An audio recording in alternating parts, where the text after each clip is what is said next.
Minha esposa faleceu e meu filho herdou tudo. A casa onde construímos nossa vida durante 35 anos, as economias, os investimentos, 10 milhões de reais foram para as mãos dele. Para mim, seu marido, o homem que trabalhou sol a sol para construir esse patrimônio. Sobrou apenas um sítio abandonado, no interior de Minas Gerais. Um pedaço de terra que ninguém queria, com uma casa velha caindo aos pedaços. Quando o advogado leu o testamento, senti o chão desabar. Mas o que descobri naquele sítio meses depois mudou tudo. Mudou minha vida, mudou minha relação com meu filho e me mostrou que minha esposa, Cleide, conhecia muito melhor as pessoas ao nosso redor do que eu jamais imaginei. Mas antes de continuarmos, confira se você já está inscrito no canal e escreva nos comentários de onde você está assistindo este vídeo. Meu nome é João Souza, tenho 62 anos e passei a vida inteira acreditando que conhecia minha família. Trabalhei como engenheiro civil durante 40 anos. Construí prédios, pontes, viadutos. Ajudei a erguer pedaços inteiros desta cidade. Casei com Cleide quando tinha 25 anos. Ela tinha 22. Foi amor à primeira vista num baile da igreja em Contagem, região metropolitana de Belo Horizonte. Nosso filho, Marcelo, nasceu 2 anos depois do casamento. Demos a ele tudo o que podíamos. Estudou em boas escolas particulares, fez faculdade de Direito, se formou advogado. Sempre foi um menino inteligente, mas confesso que mimamos demais. Cleide especialmente. Ele era filho único e ela derramava todo o seu amor naquele menino. Eu trabalhava muito. Saía de casa às 5 da manhã, voltava às 8 da noite. Fins de semana, muitas vezes, estava em canteiros de obras, supervisionando, resolvendo problemas.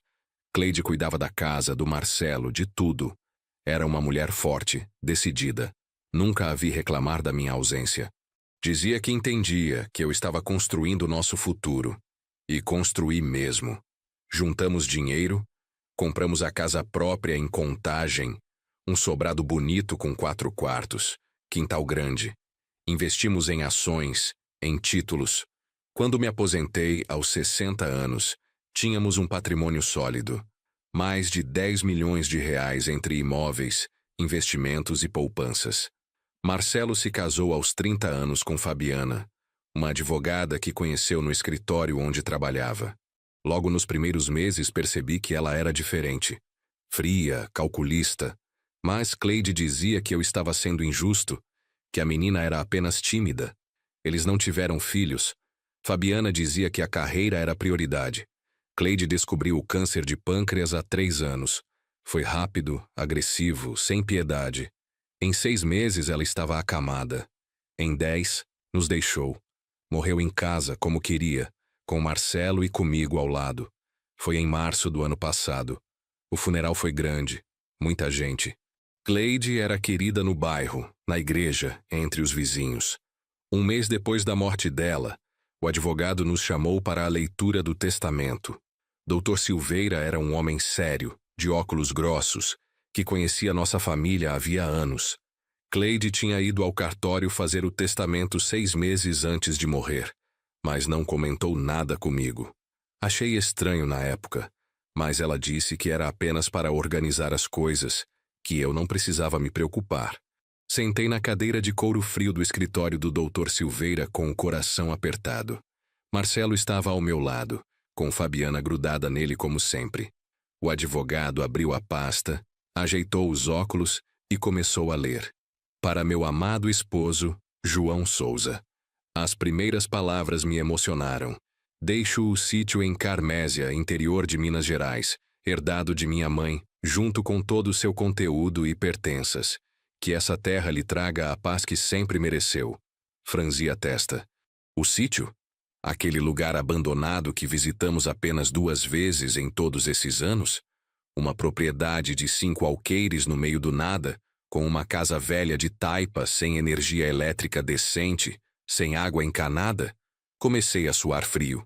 Para meu amado filho, Marcelo Souza, continuou o Dr. Silveira, deixo a casa em Contagem, Todas as contas bancárias, aplicações financeiras, ações e investimentos, totalizando a quantia de 10 milhões de reais. O silêncio que se seguiu foi ensurdecedor. 10 milhões. A casa. Tudo. Senti como se tivessem arrancado o chão debaixo dos meus pés. Doutor Silveira. Minha voz saiu trêmula, quase inaudível. Deve haver algum engano. Cleide e eu construímos tudo juntos. Esse dinheiro, essa casa, foi com o meu trabalho. Como ela pode simplesmente deixar tudo para o Marcelo? O advogado me olhou com uma expressão que mesclava compaixão e desconforto. Senhor João, legalmente sua esposa tinha todo o direito de dispor de sua parte dos bens dessa forma. Vocês tinham comunhão parcial de bens. A metade pertencia a ela e ela decidiu deixar sua parte para o filho. Quanto à casa, estava exclusivamente no nome dela desde a compra. Isso não pode estar certo. Minha voz agora estava mais alta, raivosa. Eu paguei aquela casa, foram anos de trabalho. Papai.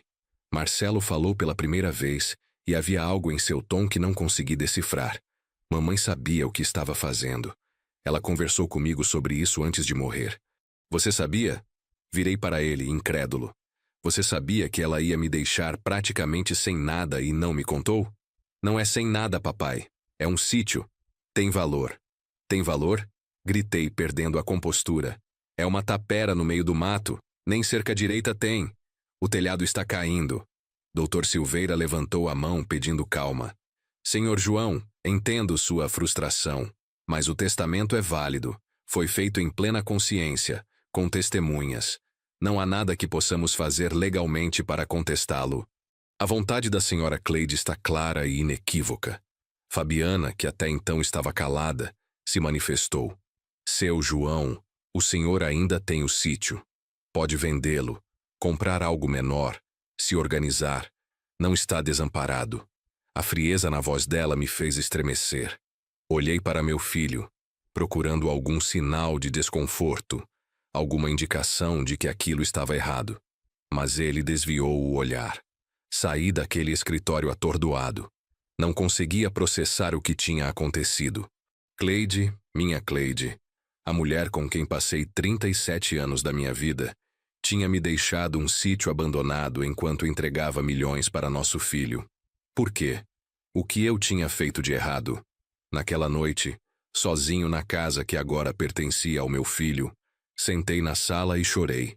Chorei pela perda de Cleide, pela traição que sentia, pela incompreensão total do que estava acontecendo. Dormi no sofá. Não conseguia subir para o quarto que dividira com ela durante décadas. Na manhã seguinte, Marcelo apareceu. Estava sério, formal, como se fosse tratar de negócios e não falar com o próprio pai. Sentamos na cozinha, onde tantas vezes tomamos café juntos como família. Pai, precisamos conversar sobre os arranjos. Sua voz era firme, sem emoção. Que arranjos? Os arranjos de moradia. A casa agora é minha e da Fabiana.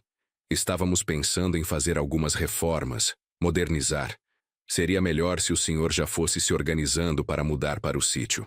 Senti um baque no peito. Como assim seria melhor? Pai, não quero que isso fique constrangedor. O senhor tem para onde ir. O sítio é seu. A mamãe deixou bem claro no testamento. Marcelo, essa casa tem minha vida inteira dentro dela. Cada tijolo que foi colocado aqui foi com meu suor. Como você pode simplesmente me pedir para ir embora? Ele suspirou, impaciente. Pai, legalmente a casa é minha. Estou sendo educado, dando um prazo para o senhor se organizar. Não precisa ser difícil. Um prazo? Que prazo? 1 mês. É tempo suficiente para arrumar suas coisas, contratar um caminhão, se instalar no sítio. Senti a raiva subir como lava. 1 mês? Você está me dando 1 mês para deixar a casa onde criei você? A casa onde sua mãe morreu? A mamãe fez as escolhas dela, pai. E eu estou respeitando essas escolhas. O senhor deveria fazer o mesmo. Levantei da cadeira, as pernas tremendo. Marcelo, olha para mim. Sou seu pai. Trabalhei a vida inteira para te dar tudo. E agora você está me expulsando da minha própria casa? Não é sua casa, pai. Ele se levantou também, a voz ainda calma. Mas havia algo de duro nela. É minha. E eu e Fabiana precisamos do nosso espaço. O senhor vai entender com o tempo que a mamãe sabia o que estava fazendo. Ele saiu sem olhar para trás. Fiquei ali parado na cozinha, tentando processar a conversa surreal que acabara de ter. Meu filho, o menino que ensinei a andar de bicicleta, que levei para pescar, que ajudei com a lição de casa, estava me expulsando de casa com a mesma frieza de um despejo judicial. Os dias seguintes foram um pesadelo. Comecei a empacotar minhas coisas, mas cada objeto que colocava numa caixa era uma punhalada.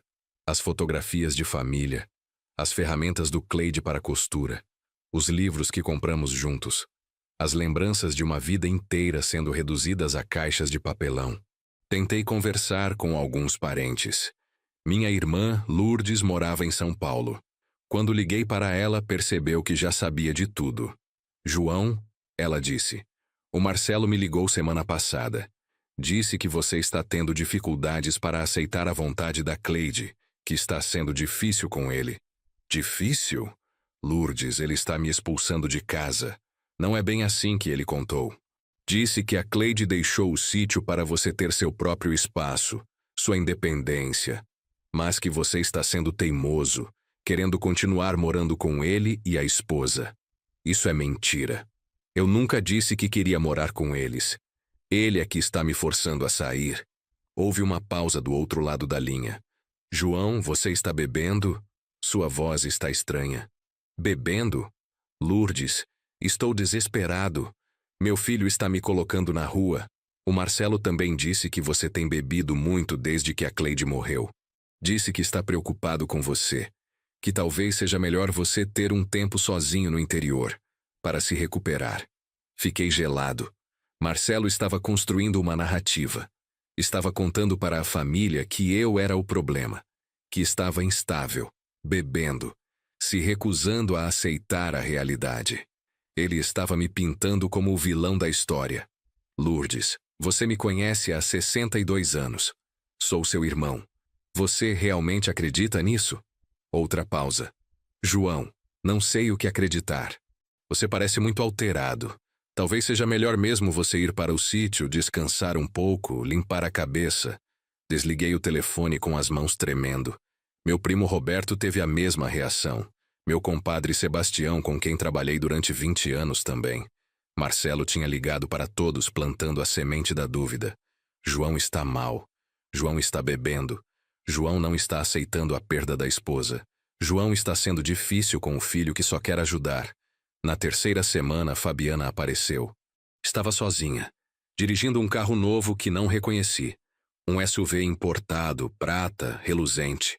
Ela entrou na casa como se já fosse dona, olhando ao redor com aquele ar calculista que sempre me incomodou. Seu João, disse ela sorrindo, mas o sorriso não chegava aos olhos. O Marcelo pediu para eu vir verificar como estão os preparativos da mudança. Ele está preocupado que o senhor não esteja levando a sério o prazo. Fabiana, vocês não podem fazer isso. Esta é minha casa. Ela suspirou teatralmente. Seu João, com todo respeito, o senhor está tornando isso mais difícil do que precisa ser. A Cleide deixou o sítio para o senhor por um motivo. Ela queria que o senhor tivesse seu próprio espaço. O senhor já tem 62 anos, deveria estar aproveitando a aposentadoria, não criando problemas para o filho. Problemas? Eu é que estou criando problemas? Ela se aproximou, baixou a voz como se fosse compartilhar um segredo. Olha, vou ser honesta com o senhor. O Marcelo não queria me contar, mas a Cleide me procurou antes de morrer. Ela estava preocupada com o senhor. Disse que o senhor sempre foi muito dependente dela, que nunca aprendeu a cuidar de si mesmo.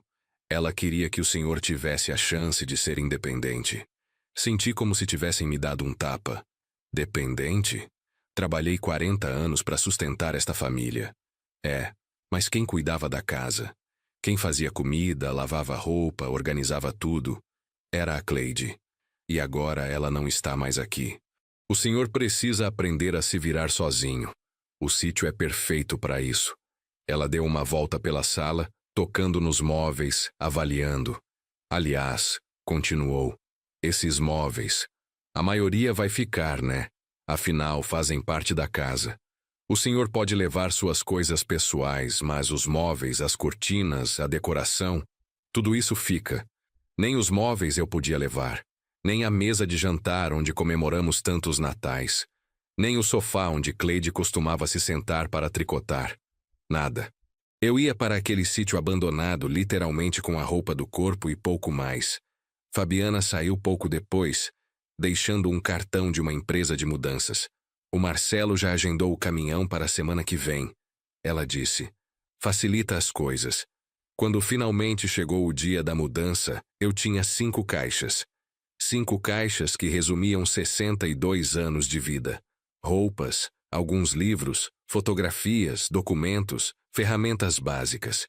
O resto ficou para trás. Marcelo apareceu na hora que o caminhão estava saindo. Ficou na porta, não entrou. Boa sorte no sítio, pai. O senhor vai ver que foi para melhor. Qualquer coisa pode ligar. Pode ligar. Como se eu fosse um conhecido distante, não seu pai. Entrei na minha caminhonete velha, uma Ford F1000 que tinha 15 anos, e segui o caminhão de mudanças. A viagem de Contagem até Carmésia levou 4 horas. 4 horas pelo interior de Minas, vendo a paisagem mudar de urbana para rural, de movimentada para deserta. O sítio ficava a 20 quilômetros da cidade de Carmésia, que tinha apenas 5.000 habitantes. Era fim de estrada de terra, 5 alqueires de terra, o que dava uns 25 hectares. A casa era de taipa, velha, com infiltrações, telhado de telhas quebradas, janelas sem vidro, porta pendurada numa dobradiça só. Quando o caminhão parou na frente daquela estrutura, senti vontade de chorar. Era para ali que Cleide tinha me mandado, para aquele lugar esquecido por Deus e pelos homens. Os carregadores, 2 rapazes jovens de Contagem, olharam ao redor com pena. Moço, um deles disse, o senhor tem certeza que é aqui? Tem gente morando nesse lugar? É aqui mesmo, respondi, a voz saída. Eles descarregaram as 5 caixas rapidamente, mal entraram na casa. Cobraram a diária, desejaram boa sorte com aquele tom que se usa com condenados e foram embora. Fiquei ali sozinho, no meio daquele silêncio opressor do interior, olhando para a casa que agora era minha. Não havia energia elétrica funcionando. A fiação estava antiga, os postes caídos. Não havia água encanada.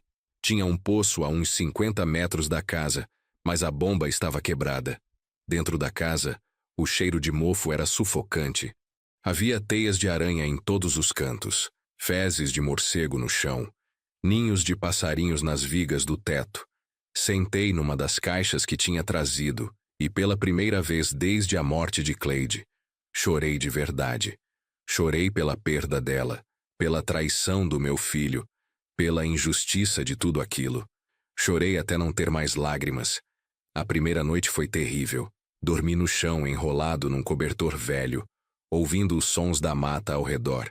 Grilos, corujas, bichos que não conseguia identificar.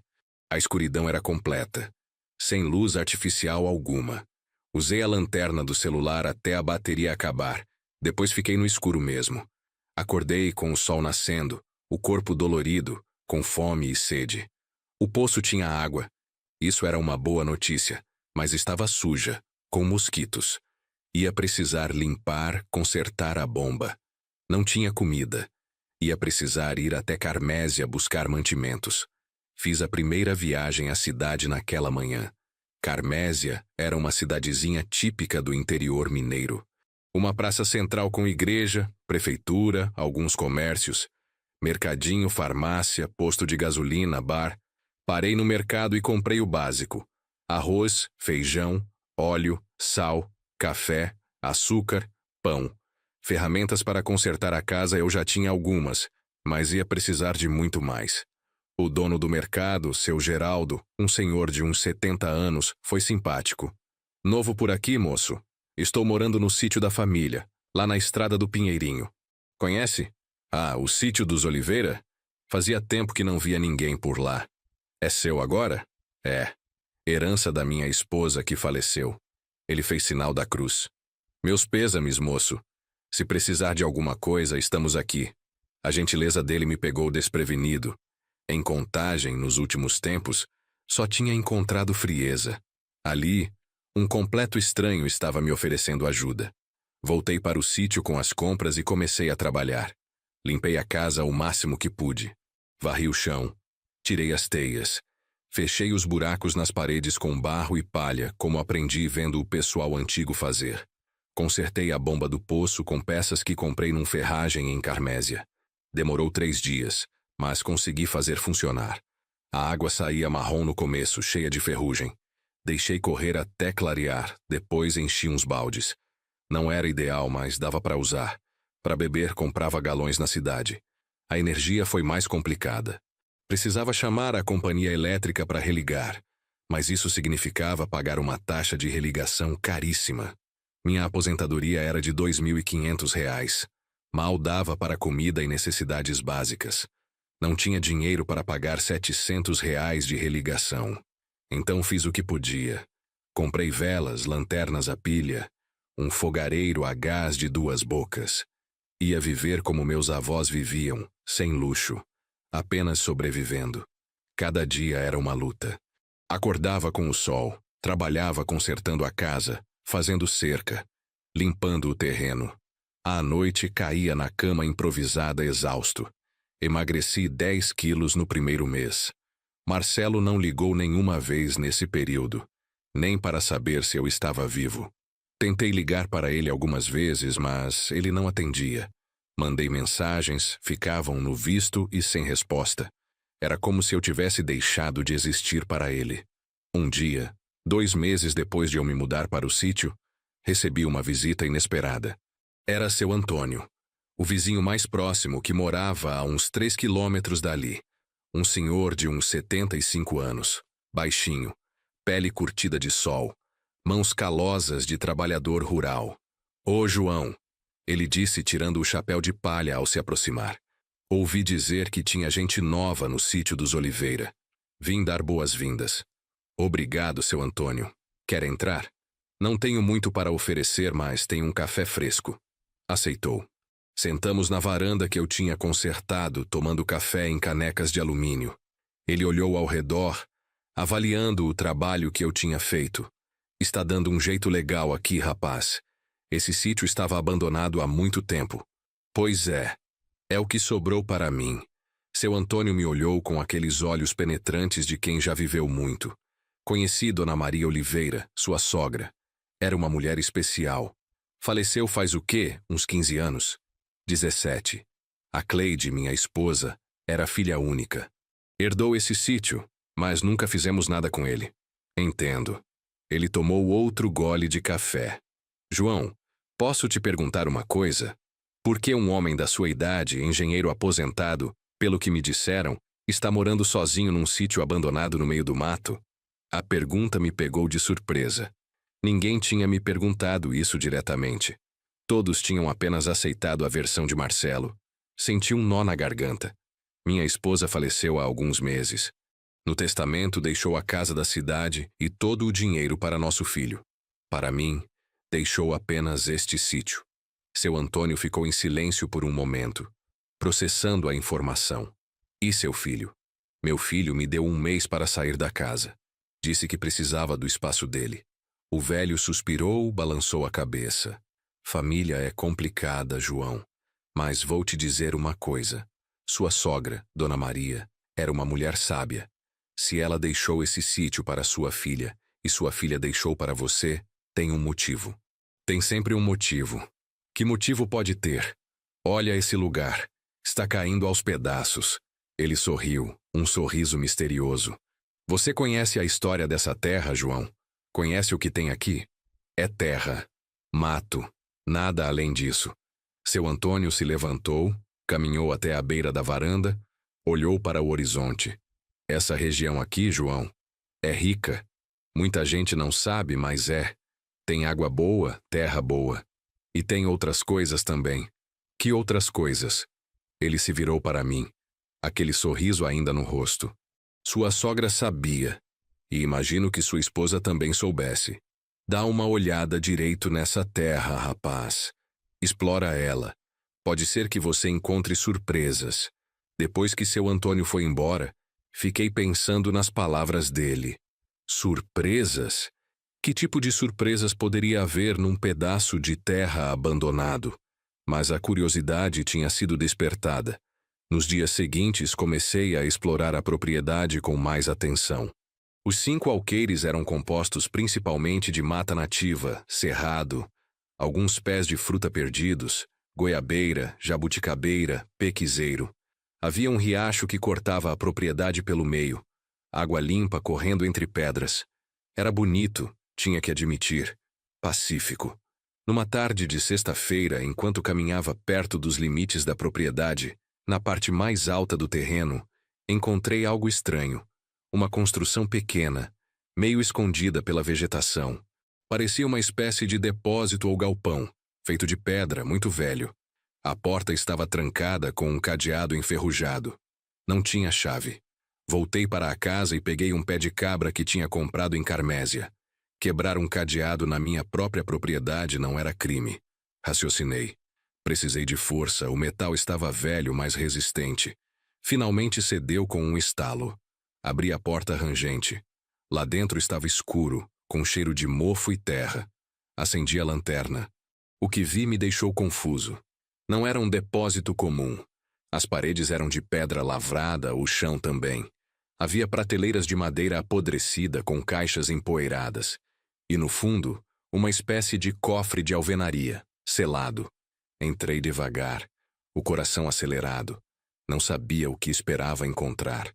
Mas havia algo de estranho naquele lugar. Comecei a abrir as caixas. A maioria estava vazia ou cheia de ferramentas velhas, enferrujadas, inúteis.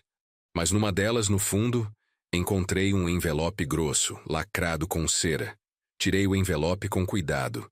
Estava amarelado pelo tempo, mas o lacre ainda estava intacto. No envelope, escrito à mão em caligrafia antiga, estava para João Souza. Apenas para João Souza. Meu nome. Como podia haver um envelope com meu nome ali, num lugar que nunca tinha visitado até 2 meses atrás? As mãos tremeram quando rompi o lacre. Dentro havia documentos, muitos documentos, e uma carta. Levei tudo para fora, para a luz do sol. Sentei numa pedra e comecei a ler a carta. Era de Cleide. A letra dela, inconfundível, cursiva e delicada. Meu querido João. A carta começava: se você está lendo isto, significa que encontrou o que deixei para você. Significa que teve a coragem e a persistência de explorar este sítio, de não desistir quando tudo parecia perdido. Estou orgulhosa de você, meu amor. Tive que parar de ler porque as lágrimas começaram a cair. Cleide. Minha Cleide.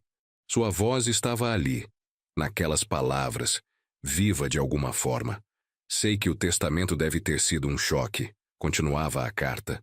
Sei que você se sentiu traído, abandonado, injustiçado, e lamento profundamente a dor que causei.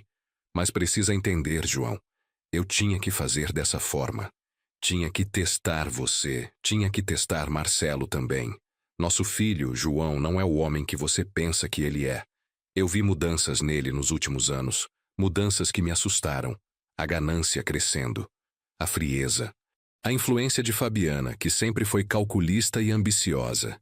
Vi nosso menino se transformando em alguém que eu não reconhecia mais. Você nunca quis ver isso. Sempre o defendeu. Sempre acreditou no melhor dele. É uma das coisas que sempre amei em você, João. Sua bondade, sua fé nas pessoas. Mas às vezes a fé cega nos impede de ver a verdade. Fiz o testamento daquela forma por um motivo específico. Queria ver como Marcelo reagiria à riqueza súbita. Queria ver se ele teria compaixão pelo pai, se ofereceria dividir, se ao menos demonstraria preocupação com seu bem-estar. Queria ver se a pessoa que criamos ainda existia dentro dele. E queria ver você, meu amor. Queria ver se você tinha a força que sempre admirei em você, mas que você mesmo parecia não reconhecer. Você sempre se achou dependente de mim, mas nunca foi. Você é o homem mais forte que conheço. Sempre construiu, sempre resolveu problemas, sempre cuidou de nós. Mas em algum lugar da vida, você se convenceu de que precisava de mim para tudo. Não precisava, João. E este sítio vai provar isso. Os documentos que estão com esta carta são a verdade sobre esta propriedade. Seu Antônio, nosso vizinho, sabe de tudo. Foi ele quem me ajudou a organizar isso tudo antes de eu morrer. Confio nele e você pode confiar também. Esta terra, João, vale muito mais do que parece. Muito mais do que os 10 milhões que deixei para Marcelo. Mas o valor dela só pode ser acessado por quem tem paciência, sabedoria e coragem. Por alguém que não desiste. Por você. Te amo, meu marido. Sempre amei. E sei que no final, você vai entender por que fiz isso. Perdoe-me pela dor. Mas confie em mim, como sempre confiou. Sua esposa para sempre, Cleide. Deixei a carta cair no colo, as lágrimas escorrendo livremente agora. Cleide não tinha me abandonado. Ela tinha me testado. E tinha testado nosso filho também. Um teste que aparentemente Marcelo tinha falhado miseravelmente. Peguei os documentos que estavam no envelope. O primeiro era uma escritura antiga, datada de 1923. Registrava que a propriedade tinha sido comprada por Joaquim Oliveira, bisavô de Cleide, diretamente do governo de Minas Gerais. Mas havia algo interessante. A escritura não mencionava apenas a terra. Mencionava também direitos minerais. Direitos minerais. Franzi a testa tentando entender. Em 1923, era comum que propriedades rurais incluíssem direitos sobre qualquer minério encontrado na terra. Isso significava que qualquer mineral, pedra preciosa ou recurso natural encontrado ali pertencia ao dono da propriedade. O segundo documento era mais recente, um laudo geológico, datado de apenas 2 anos atrás. Quem tinha encomendado era Cleide. O laudo tinha sido feito por uma empresa de Belo Horizonte, especializada em prospecção mineral. Comecei a ler e meu coração acelerou. O laudo indicava a presença de depósitos significativos de quartzo de alta qualidade na propriedade. Mas não era só isso.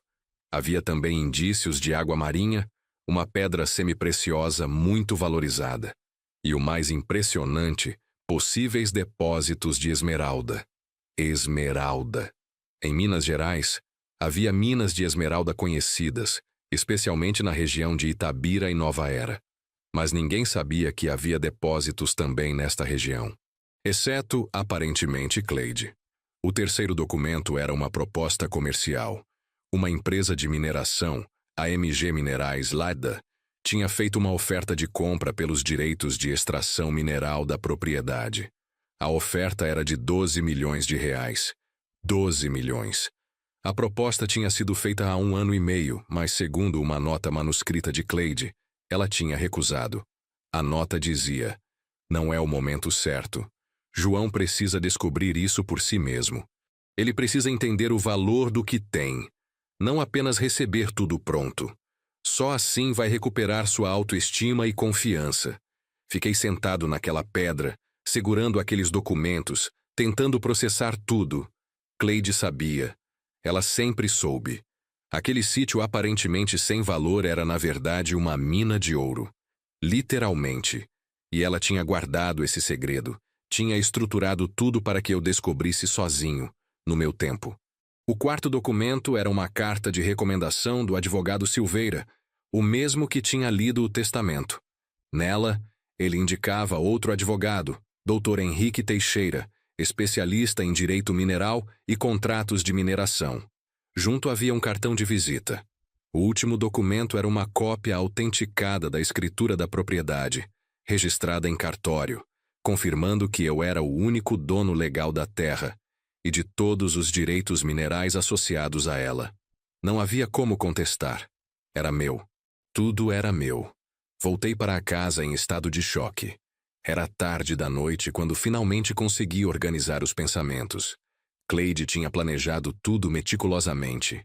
Tinha me deixado em situação aparentemente desesperadora, mas na verdade tinha me dado a maior herança possível.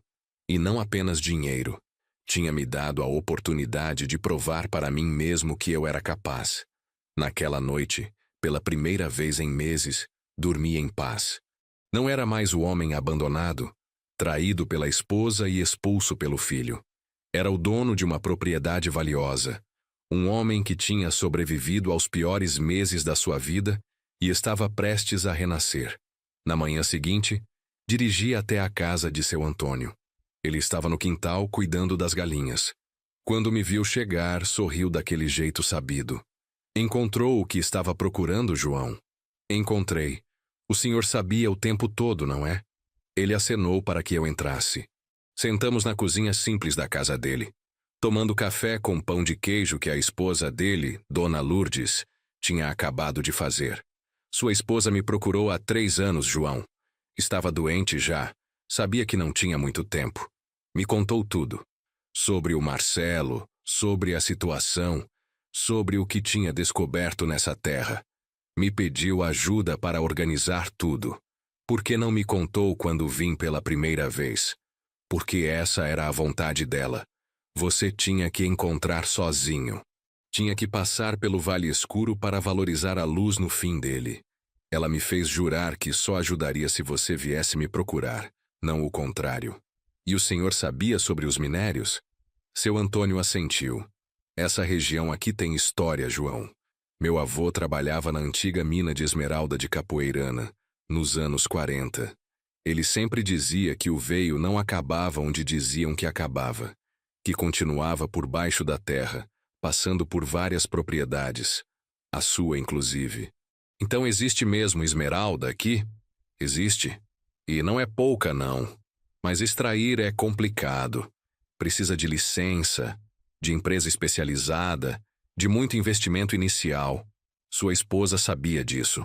Por isso recusou a primeira oferta. Ela queria que você tivesse controle total da negociação, não que aceitasse a primeira proposta que aparecesse. Olhei para aquele homem simples, de chinelo de dedo e camisa remendada, e vi sabedoria profunda. O senhor vai me ajudar nisso? Vou fazer mais que isso, João. Vou te apresentar para a gente certa. Tenho um sobrinho que trabalha no DNPM, o Departamento Nacional de Produção Mineral. Ele pode te orientar sobre como regularizar tudo, como tirar as licenças. E tenho contato com gente honesta do ramo de mineração também. Passei as semanas seguintes mergulhado em pesquisa e planejamento. Seu Antônio cumpriu a promessa.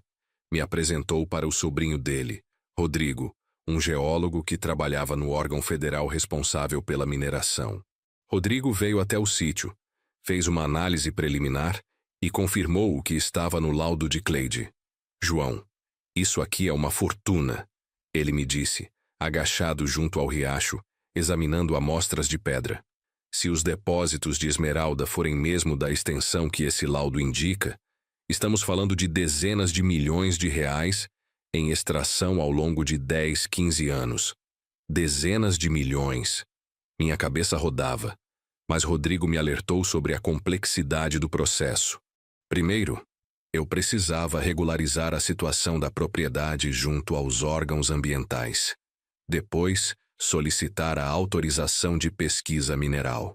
Só então, com os resultados positivos da pesquisa, poderia pedir a concessão de lavra, que era a autorização para extrair comercialmente. Todo esse processo pode levar de 2 a 3 anos, ele explicou. É burocrático, tem que apresentar estudos de impacto ambiental, plano de recuperação da área, um monte de coisa. Mas você tem a vantagem de já ter o laudo geológico pronto e os direitos minerais garantidos em escritura antiga. Isso facilita muito. E quanto custa tudo isso? Os estudos e processos? Uns 50, 60 mil reais no total. É caro, mas comparado ao retorno potencial é pouco. 50 mil reais. Eu não tinha. Minha aposentadoria mal cobria minhas despesas mensais. Mas Rodrigo tinha uma sugestão. Olha, você pode fazer uma parceria com uma empresa de mineração. Eles entram com o capital para toda a parte burocrática e de extração. Você entra com a terra e os direitos. Divide-se o lucro, geralmente 50% para cada lado. Ou você pode vender os direitos de extração diretamente, como aquela empresa ofereceu. É dinheiro imediato, mas você perde o controle e o lucro futuro. Preciso pensar nisso com calma. Pensa mesmo. Mas se quiser uma opinião, parceria é melhor. Você mantém a propriedade, recebe royalties durante toda a extração e ainda tem porcentagem dos lucros. É mais lucrativo no longo prazo. Contratei o advogado que Cleide tinha recomendado, Dr. Henrique Teixeira. Ele era um homem na casa dos 50 anos, sério, competente, com escritório em Belo Horizonte. Quando mostrei todos os documentos, ele apitou baixinho. Senhor João, o senhor está sentado numa mina de ouro. Literalmente. Sua esposa fez um trabalho impressionante de documentação. Está tudo certinho, legalizado, sem margem para contestação. O que o senhor recomenda? Ele se recostou na cadeira. Vou ser honesto. A oferta da MG Minerais de 12 milhões é boa, mas não é excelente. Com base nos laudos que vi, essa propriedade pode render muito mais em regime de parceria. Conheço 3 empresas sérias que estariam interessadas. Posso intermediar reuniões. Faça isso. Nas semanas seguintes, tive reuniões com representantes de 3 empresas diferentes. Todas demonstraram interesse genuíno. A primeira ofereceu 40% dos lucros para mim, 60% para eles. A segunda ofereceu 45%. A terceira, uma empresa familiar de Governador Valadares com 40 anos de história na mineração de gemas, ofereceu 50%, desde que eu permitisse que eles construíssem infraestrutura permanente na propriedade. Escolhi a terceira. Não apenas pela divisão equitativa, mas porque conversei longamente com o dono, seu Miguel, um senhor de 70 anos que tinha começado como garimpeiro e construído um negócio sólido. Ele me passou confiança, algo que as outras empresas, mais corporativas, não conseguiram. O contrato foi assinado em novembro, 4 meses depois de eu me mudar para o sítio. A empresa entraria com todo o capital necessário para as licenças, estudos e eventual extração. Eu mantinha a propriedade, recebia um adiantamento de R$500 mil e teria direito a 50% de todos os lucros líquidos da operação. Quando o dinheiro do adiantamento caiu na minha conta, sentei na varanda do sítio e chorei de novo. Mas dessa vez não eram lágrimas de desespero. Eram de gratidão. Gratidão por Cleide, por sua sabedoria, por ter acreditado em mim quando eu mesmo não acreditava. Com dinheiro no banco, comecei a fazer melhorias reais no sítio. Contratei um eletricista de Carmésia para refazer toda a instalação elétrica. Trouxe um pedreiro para consertar o telhado e as paredes. Mandei fazer um sistema de água encanada, captando direto do riacho e filtrando. Comprei móveis novos, eletrodomésticos, tudo o que precisava para viver com conforto. A casa velha de taipa começou a se transformar. Mantive o estilo rústico, mas agora era rústico confortável, não miserável. Varanda nova, janelas com vidro e tela de proteção, piso de cerâmica, cozinha funcional, banheiro moderno. Em 2 meses o lugar estava irreconhecível. Seu Antônio e Dona Lourdes vinham me visitar regularmente. Tornamo-nos amigos de verdade. Ele me ensinou a plantar, a cuidar de horta, a pescar no rio. Coisas que nunca tinha aprendido na cidade. Descobri que gostava dessa vida. O silêncio da roça, o canto dos pássaros, o ritmo lento e natural das coisas. Durante todo esse tempo, Marcelo não deu sinal de vida. Nem uma ligação, nem uma mensagem. Eu tinha tentado contato algumas vezes no começo, mas depois parei. Se ele não queria falar comigo, eu não ia forçar. Doía, mas eu estava aprendendo a lidar com essa dor. Foi só em dezembro, quase 6 meses depois de eu ter saído de casa, que meu telefone tocou com o número dele. Atendi com o coração acelerado. Pai? Oi, Marcelo. Houve uma pausa desconfortável. Pai, eu queria saber como você está. Faz tempo que não conversamos. Estou bem, vivendo no sítio, tocando a vida. Outra pausa. Olha, pai, eu sei que as coisas ficaram estranhas entre nós. Mas é Natal, sabe? A Fabiana e eu estávamos pensando se você não quer vir passar o Natal com a gente. Aqui em casa. Casa. A casa que tinha sido minha. Senti um aperto no peito, mas mantive a voz calma. Não sei, Marcelo. Vocês me expulsaram dessa casa. Não sei se me sentiria confortável voltando como visita. Pai, Não foi expulsão. Foi um ajuste necessário. A mamãe deixou a casa para mim, você sabe disso. Sei sim, assim como ela deixou o sítio para mim. E estou muito bem nele, obrigado. Detectei surpresa na voz dele. Você está bem? Mesmo? Porque soube que não tem nem energia elétrica direito aí. Tinha. Agora tenho, consertei muita coisa, o sítio está ficando bom. Ah, ele parecia genuinamente surpreso. Que bom, pai. Fico feliz em saber. Mas então, sobre o Natal? Vou pensar. Ligo para você depois. Desliguei e fiquei pensando. Por que o convite de repente? Depois de meses me ignorando, por que agora Marcelo queria que eu fosse para o Natal? Alguma coisa não fazia sentido. Dias depois, fui a Carmésia fazer compras e encontrei seu Geraldo, o dono do mercado. Ele estava agitado, quase pulando de ansiedade quando me viu.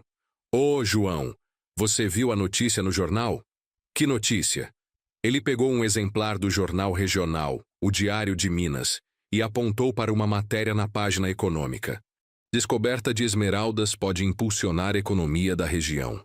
A matéria falava sobre estudos recentes que indicavam depósitos significativos de esmeralda em propriedades rurais da região de Carmésia. Mencionava que empresas de mineração estavam buscando parcerias com proprietários locais. Não citava nomes específicos, mas qualquer um minimamente informado poderia conectar os pontos. Peguei o jornal e li tudo com atenção. A matéria era de 3 dias atrás. Tinha uma entrevista com um geólogo da Universidade Federal de Minas Gerais, explicando o potencial mineral da região. E terminava dizendo que pelo menos uma propriedade já tinha acordo firmado com a empresa mineradora, com o início das operações previsto para o ano seguinte. Agora fazia sentido. Marcelo tinha visto a matéria, tinha feito a conexão, tinha percebido que o sítio que ele achava que não valia nada era na verdade valioso. E agora queria se reaproximar. Queria estar por perto quando o dinheiro começasse a jorrar.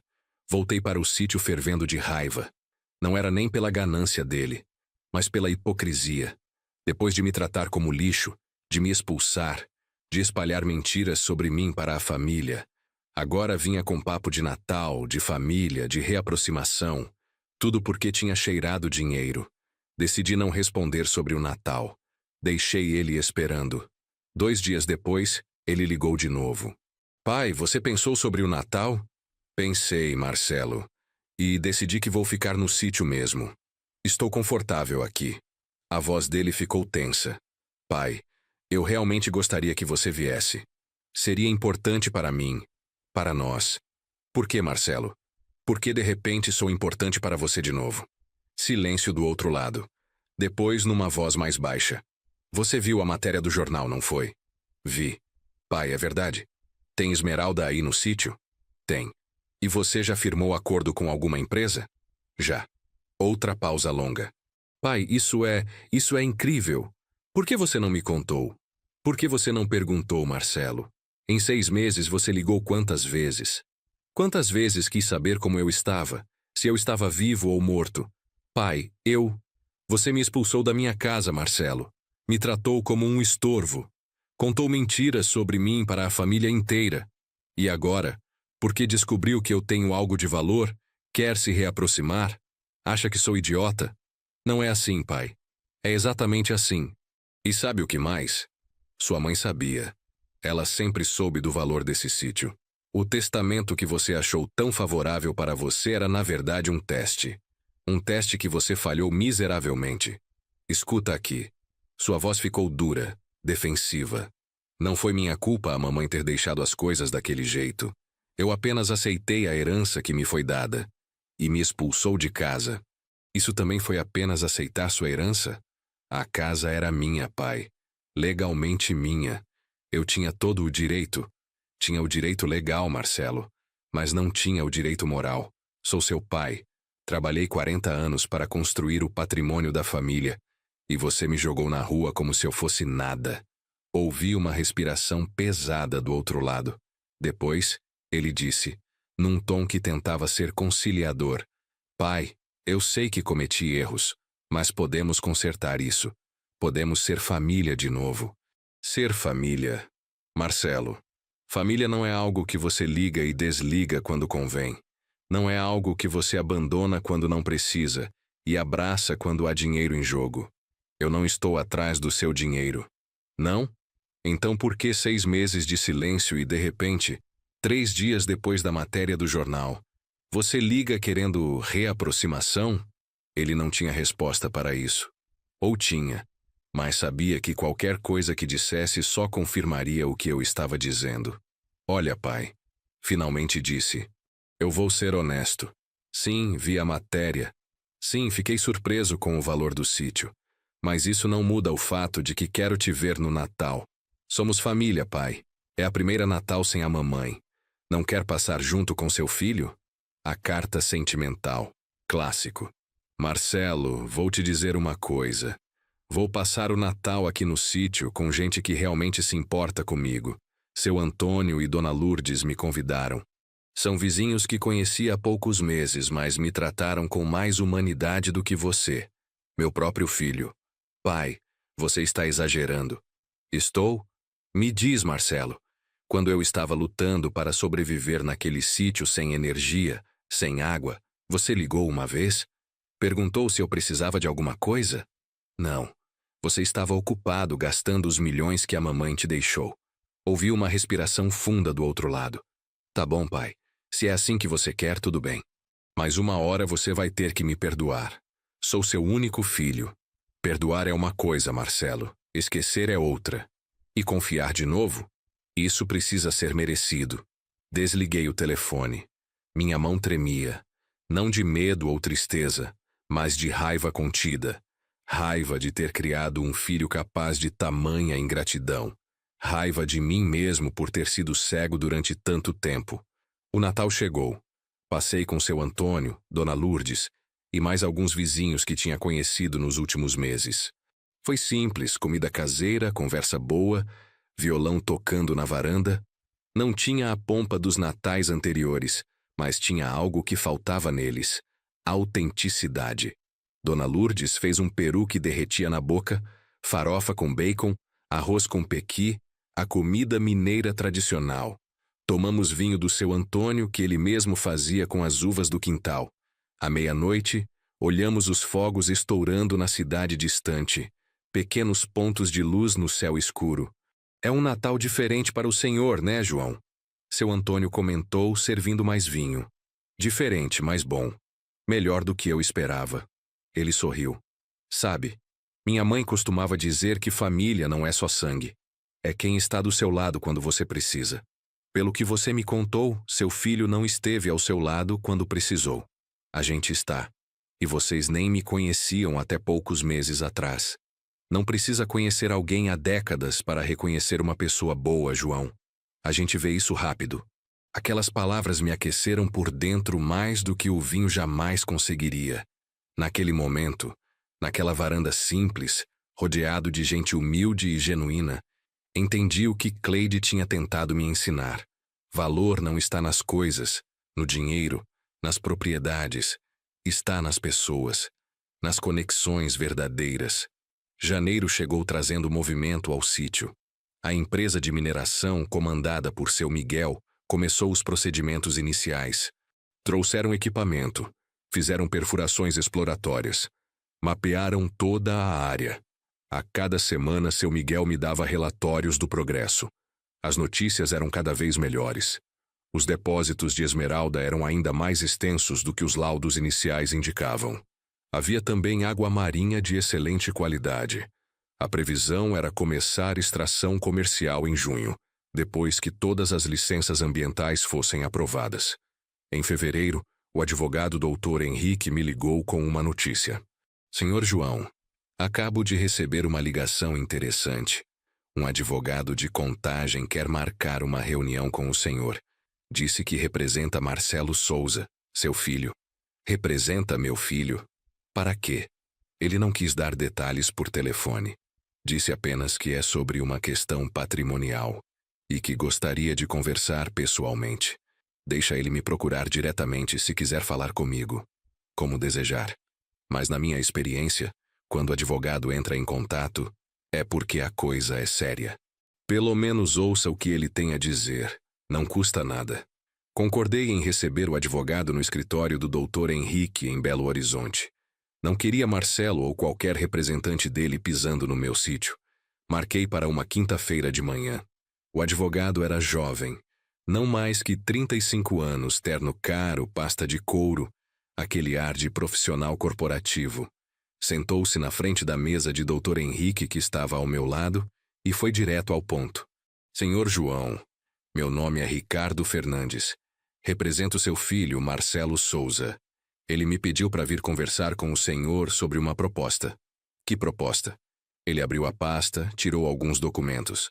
Bem, como o senhor sabe, sua esposa, Cleide Souza, deixou em testamento a casa de contagem e o montante de 10 milhões de reais para o Marcelo. E deixou o sítio em Carmésia para o senhor. Sei muito bem disso. Chega ao ponto. O doutor Ricardo não se abalou com minha rispidez. O ponto é que, recentemente, se descobriu que o sítio tem valor mineral significativo. Meu cliente acredita que houve um erro na avaliação dos bens no momento da feitura do testamento, que se a senhora Cleide soubesse do real valor do sítio, teria dividido os bens de forma mais equitativa. Fiquei olhando para ele em silêncio. Dr. Henrique também ficou quieto, mas percebi um leve sorriso no canto da boca dele. Continue, falei. Portanto, continuou o Dr. Ricardo, meu cliente gostaria de propor uma revisão do testamento, uma divisão mais justa dos bens. Ele propõe que o sítio seja vendido ou que os direitos de mineração sejam vendidos, e o valor seja dividido igualmente entre vocês dois. Igualmente, repeti. Meu filho quer metade do que minha esposa me deixou. Bem, tecnicamente a senhora Cleide deixou para o senhor um bem que, na época, parecia sem valor. Agora que sabemos o valor real, seria justo uma redivisão. Dr. Henrique se manifestou pela primeira vez. Dr. Ricardo, com todo respeito, o testamento da senhora Cleide Souza é claro, válido e foi feito em plena consciência. Ela teve acesso aos mesmos laudos geológicos que descobrimos no sítio, datados de 2 anos atrás. Ou seja, ela sabia do valor da propriedade quando fez o testamento. Não houve erro.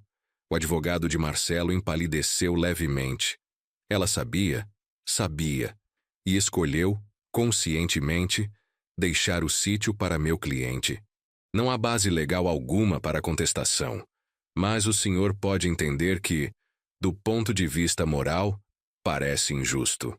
10 milhões contra potencialmente 50 milhões ou mais em mineração. Moral? Falei, minha voz saindo mais alta que pretendia. Você quer falar de moral? Moral é expulsar o próprio pai de casa 1 mês depois da esposa morrer? Moral é espalhar mentiras sobre mim para toda a família? Moral é me ignorar durante meses enquanto eu lutava para sobreviver? Senhor João, entendo sua emoção, mas você não entende nada. Vá dizer para seu cliente, para meu filho, que a resposta é não. Não vou vender o sítio, não vou dividir nada, e não vou dar nenhum centavo do que é meu por direito. Direito legal e moral. O advogado tentou mais algumas argumentações, mas Dr. Henrique foi firme.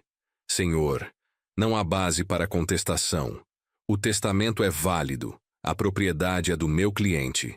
E encerro aqui essa conversa. Depois que o Dr. Ricardo saiu, fiquei sentado na cadeira, ainda processando o que tinha acabado de acontecer. Marcelo não tinha apenas ligado pedindo reaproximação. Tinha contratado advogado para tentar tomar o que era meu. Cleide tinha razão, comentei em voz alta. Ela conhecia o Marcelo melhor do que eu. Viu nele algo que eu me recusei a ver. Dr. Henrique assentiu. Seu filho demonstrou exatamente o caráter que sua esposa temia que ele tivesse. A ganância, a falta de empatia, o senso de direito sobre tudo. Ela estruturou o testamento justamente para expor isso. E expôs mesmo. Agora está claro para todo mundo. Nos meses seguintes, Marcelo tentou outras abordagens. Ligava com frequência, alternando entre pedidos emocionais e veladas ameaças legais. Pai, você realmente vai me deixar de fora disso? Eu sou seu filho. Metade de tudo que você tem deveria ser meu por direito. Eu mantinha a calma, repetindo sempre a mesma resposta. O testamento da sua mãe é claro. Ela sabia o que estava fazendo. Se você tem problema com isso, deveria ter pensado melhor em como me tratou. Numa dessas ligações, ele acabou revelando mais do que pretendia. Pai, eu estou com problemas financeiros sérios.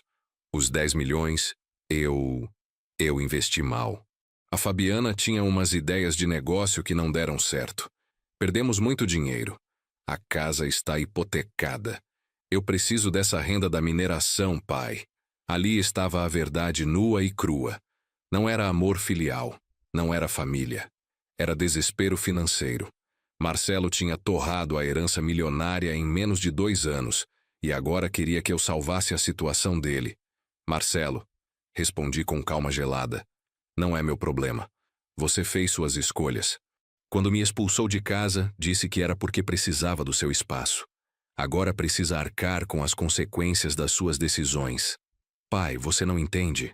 A Fabiana está falando em se separar se eu não resolver essa situação. Vou perder tudo. Você já perdeu o que mais importava, Marcelo. Perdeu a dignidade, perdeu o caráter e perdeu o pai. O resto é só consequência. Desliguei o telefone. 10 minutos depois, tocou de novo. Era Fabiana. Seu João, ela disse num tom meloso que não combinava nada com ela. O senhor precisa ajudar o Marcelo. Ele está desesperado. Não está dormindo. Não está se alimentando direito. Fabiana, você quer que eu tenha pena do homem que me expulsou da própria casa? Do homem que me tratou como lixo durante os piores meses da minha vida? Seu João, eu sei que o Marcelo errou, mas todo mundo erra. Ele é jovem, se deixou levar pela emoção do momento. Jovem? Marcelo tem 32 anos, Fabiana. Não é uma criança. É um homem adulto que tomou decisões conscientes. Mas o senhor pode perdoar, não pode? Ele é seu filho único. Se não ajudar ele, quem vai ajudar? Fabiana, deixa eu te contar uma coisa. Quando eu estava naquele sítio, lutando para sobreviver, vocês dois sabiam onde eu estava. Sabiam que eu não tinha energia elétrica, que não tinha água encanada, que estava comendo pão com ovo todos os dias. Em nenhum momento vocês ligaram para perguntar se eu estava bem.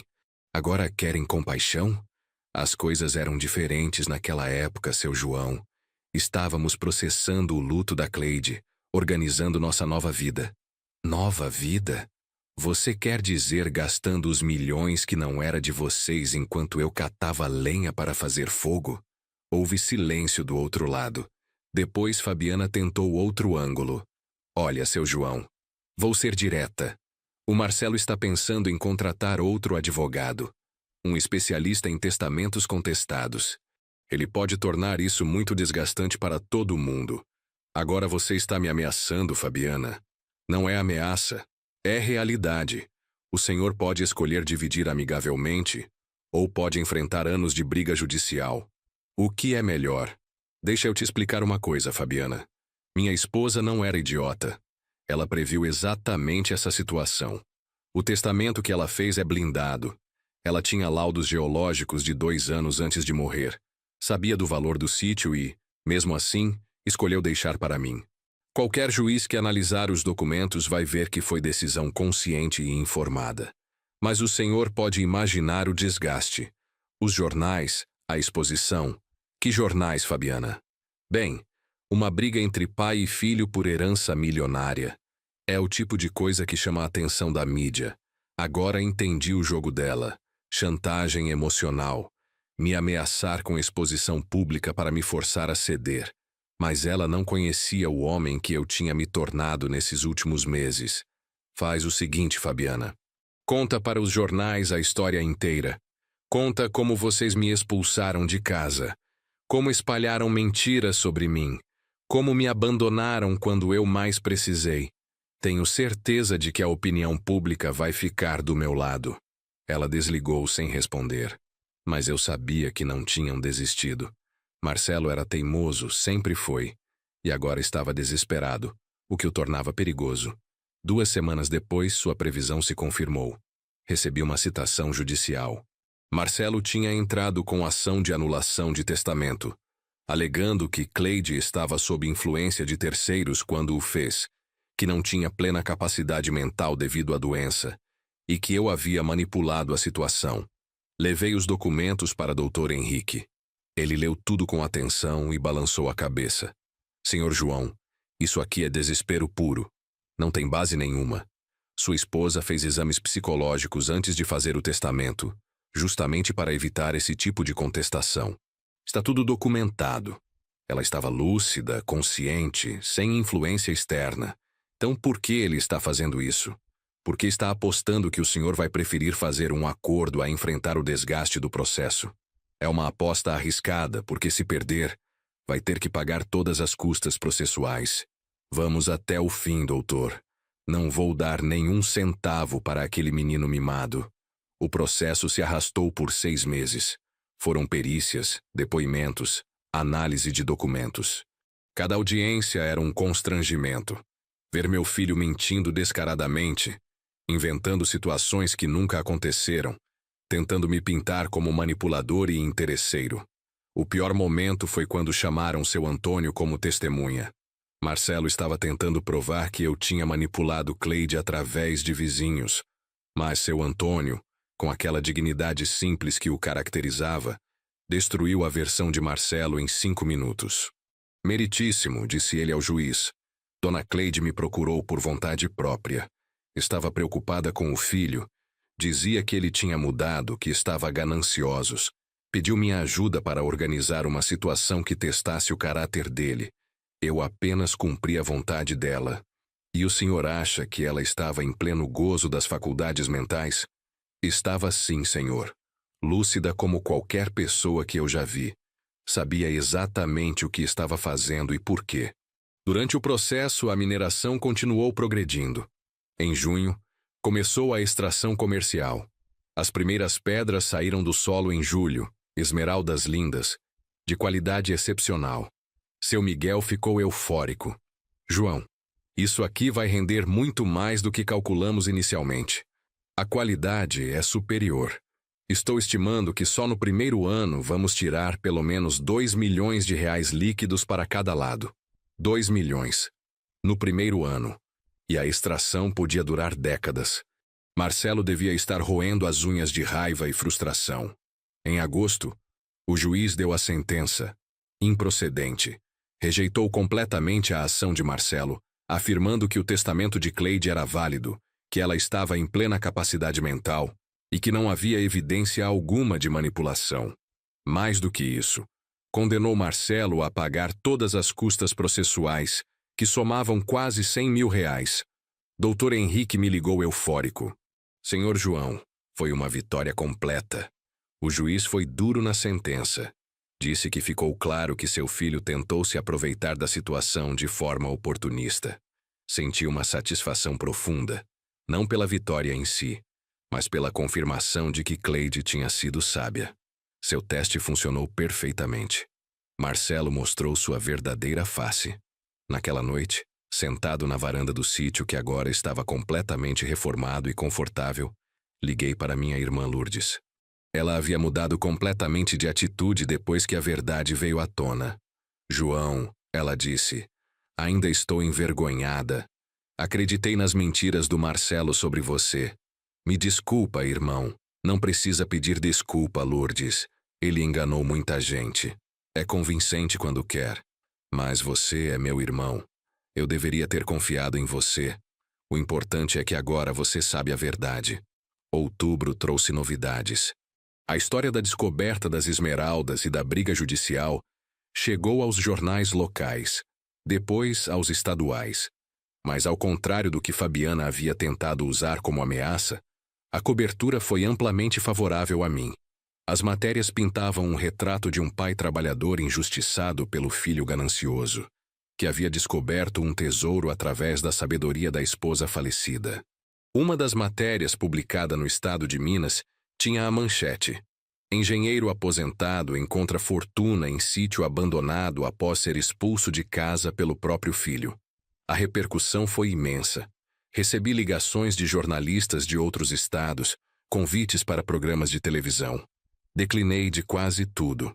Não queria me tornar um fenômeno midiático. Queria apenas viver em paz, mas concordei com uma entrevista para um programa dominical da Rede Globo, porque achei que seria uma oportunidade de contar minha versão da história de forma completa. A entrevista foi gravada no próprio sítio.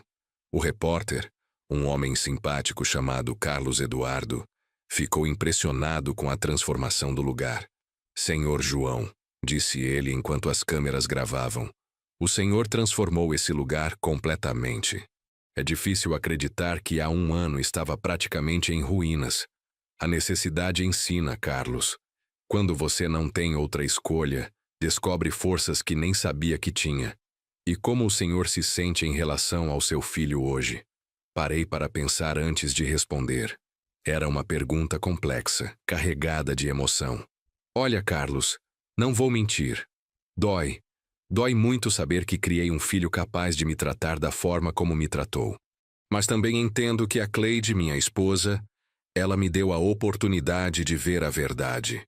E a verdade, por mais dolorosa que seja, é libertadora. O senhor perdoaria ele se ele pedisse desculpas? Perdoar é uma coisa, confiar é outra. Perdão é para quem pede. Confiança é para quem merece. Marcelo nunca me pediu perdão de verdade. Apenas queria o dinheiro. Se um dia ele vier aqui, sem interesse financeiro, apenas para pedir desculpas sinceras pelo que fez, aí conversamos." A entrevista repercutiu nacionalmente. Durante semanas, recebi cartas e e-mails de pessoas que tinham passado por situações similares. Pais rejeitados por filhos gananciosos, famílias destruídas pela herança, histórias tristes de ingratidão. Uma das cartas que mais me marcou foi de uma senhora de 80 anos de Recife. Dizia: "Senhor João, sua história me deu forças para não me render à chantagem emocional dos meus filhos. Também estão tentando me tirar tudo. Vendo seu exemplo, vou resistir." Dezembro chegou novamente. Fazia mais de um ano que tinha saído da casa em Contagem. Mais de um ano que tinha descoberto quem realmente era meu filho. A mineração estava a todo vapor. Minha primeira parcela anual foi de 2,5 milhões de reais. Ainda melhor do que seu Miguel havia estimado. Com esse dinheiro, fiz algumas mudanças importantes na vida. Primeiro, doei 500 mil reais para a igreja de Carmésia, para reformas que ela precisava há anos. Depois criei um pequeno fundo de ajuda para famílias carentes da região. Nada ostensivo. Apenas ajuda discreta para quem realmente necessitava. Comprei também um carro novo. Uma picape Toyota, resistente, adequada para a vida rural. E investi em melhorias para o sítio. Construí uma piscina natural aproveitando o riacho, fiz um deck de madeira, plantei um pomar maior. Mas a mudança mais importante foi emocional. Estava em paz comigo mesmo de uma forma que não lembrava ter sentido há décadas. A vida no campo me fazia bem. O silêncio, o ritmo natural, a simplicidade genuína das pessoas. Seu Antônio e Dona Lourdes tinham se tornado família verdadeira. Passávamos os domingos juntos, ele me ensinando cada vez mais sobre agricultura, ela me ensinando a cozinhar pratos mineiros autênticos. No segundo Natal no sítio, organizei uma festa maior. Convidei os vizinhos todos, as famílias da região. Assamos um leitão no quintal. Teve música ao vivo, dança, muita comida. Era uma celebração da vida, da comunidade, das conexões verdadeiras. Durante a festa, olhei ao redor e vi rostos felizes, crianças brincando, adultos conversando animadamente. Era isso que Cleide queria que eu encontrasse. Não apenas o dinheiro das esmeraldas, mas a riqueza da vida simples e autêntica. Perto da meia-noite, quando os fogos começaram a estourar, senti uma presença familiar. Não algo sobrenatural. Apenas a sensação de que Cleide estava ali, de alguma forma, aprovando minhas escolhas. Obrigado. Sussurrei para o céu estrelado. Obrigado por me ensinar quem eu realmente sou. Em janeiro do terceiro ano, recebi uma ligação inesperada. Era Marcelo.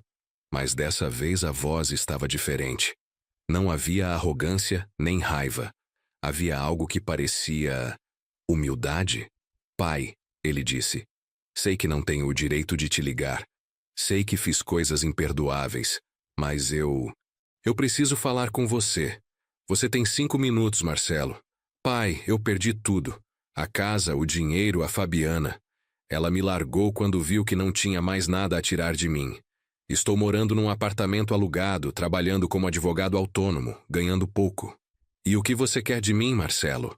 Não quero dinheiro, pai. Sei que você não acredita, mas é verdade. Eu só queria pedir perdão. Pelo que fiz, pelo que falei, por como te tratei. Não espero que me perdoe.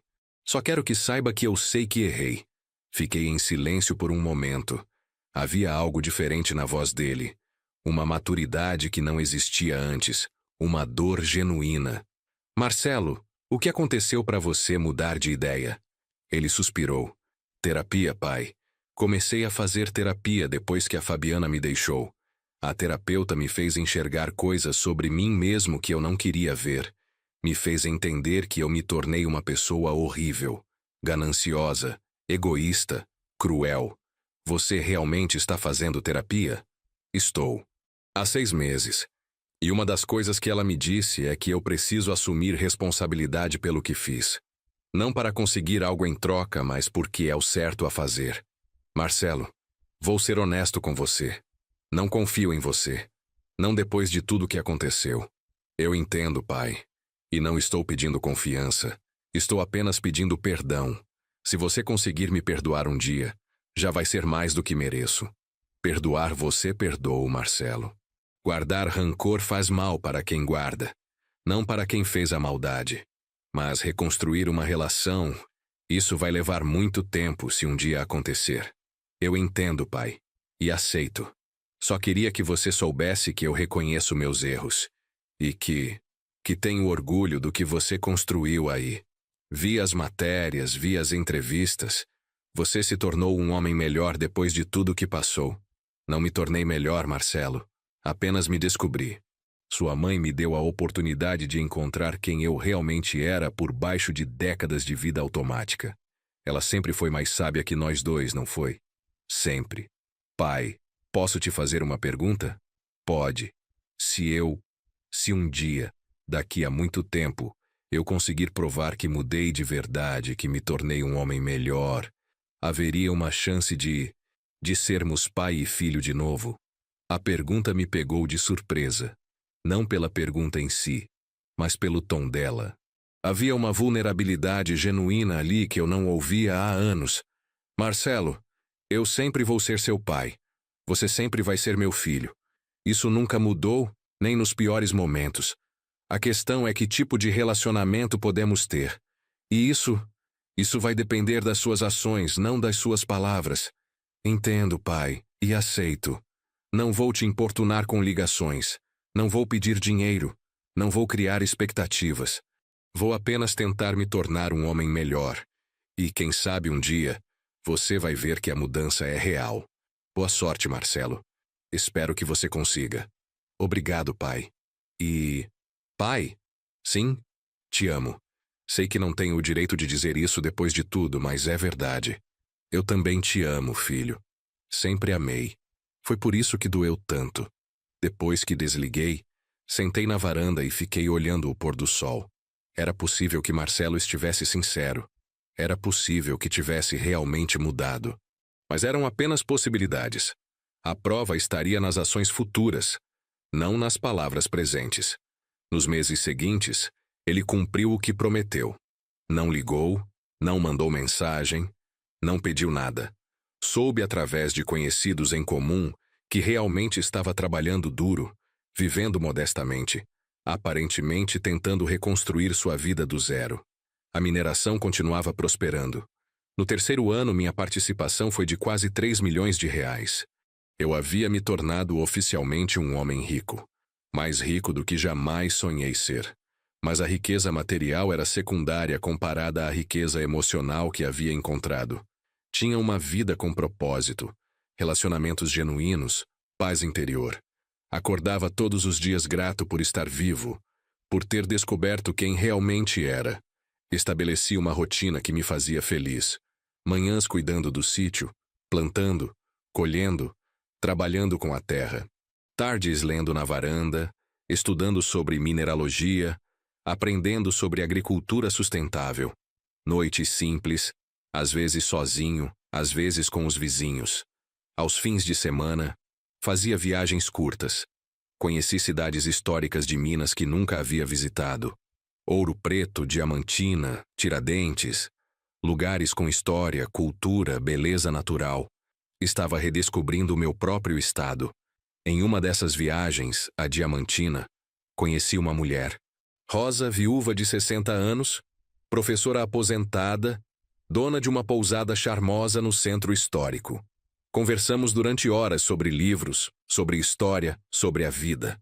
Não foi amor à primeira vista como tinha sido com Cleide. Foi algo mais suave, mais maduro. Uma conexão mental e emocional que cresceu gradualmente. Começamos a nos corresponder, depois a nos visitar regularmente. Rosa não sabia da minha situação financeira quando nos conhecemos. Para ela, eu era apenas um fazendeiro aposentado do interior. E foi assim que me apaixonei por ela, por quem ela era, não pelo que queria de mim. 6 meses depois do nosso primeiro encontro, contei a verdade sobre as esmeraldas, sobre a herança, sobre toda a história. Ela ouviu tudo em silêncio, depois disse: João, isso não muda nada entre nós. Você continua sendo o mesmo homem que conheci. Gentil, íntegro, verdadeiro. O resto é só circunstância. Soube naquele momento que Cleide havia me dado mais um presente. Não apenas a chance de me descobrir, mas a oportunidade de amar de novo. Amor maduro, baseado em companheirismo verdadeiro. Rosa começou a passar temporadas no sítio. Trouxe livros, plantas, receitas novas. A casa ficou ainda mais acolhedora com a presença dela. Não morávamos juntos oficialmente, mas éramos companheiros de vida. No 4º ano após a descoberta das esmeraldas, organizei uma festa especial. Não apenas o Natal tradicional, mas uma celebração de gratidão. Convidei todos que tinham me ajudado nessa jornada. Seu Antônio e Dona Lourdes, é claro. Rodrigo, o geólogo. Dr. Henrique. Seu Miguel e a família dele. As famílias da região que tinham me acolhido. Durante a festa fiz um discurso simples. Amigos, há 4 anos eu cheguei aqui como um homem derrotado, traído, abandonado. Vocês me receberam, me ensinaram, me apoiaram, me mostraram o valor da comunidade verdadeira. Esta festa é para agradecer, não apenas pelas esmeraldas que encontramos na terra, mas pelas pessoas preciosas que encontrei na vida. Todos aplaudiram, mas eu sabia que as palavras eram insuficientes para expressar minha gratidão. Ações valiam mais. Por isso anunciei na mesma festa a criação oficial do Instituto Cleide Souza, uma fundação que ajudaria famílias carentes da região com educação, saúde e capacitação profissional. O instituto seria financiado permanentemente com uma porcentagem dos lucros da mineração. Seria minha forma de honrar a memória de Cleide e retribuir à comunidade que me salvou. Hoje, 5 anos depois de sair da casa em Contagem, posso dizer que sou um homem completo. Tenho propósito, tenho amor, tenho paz. A riqueza material é um bônus, mas não é o que me define.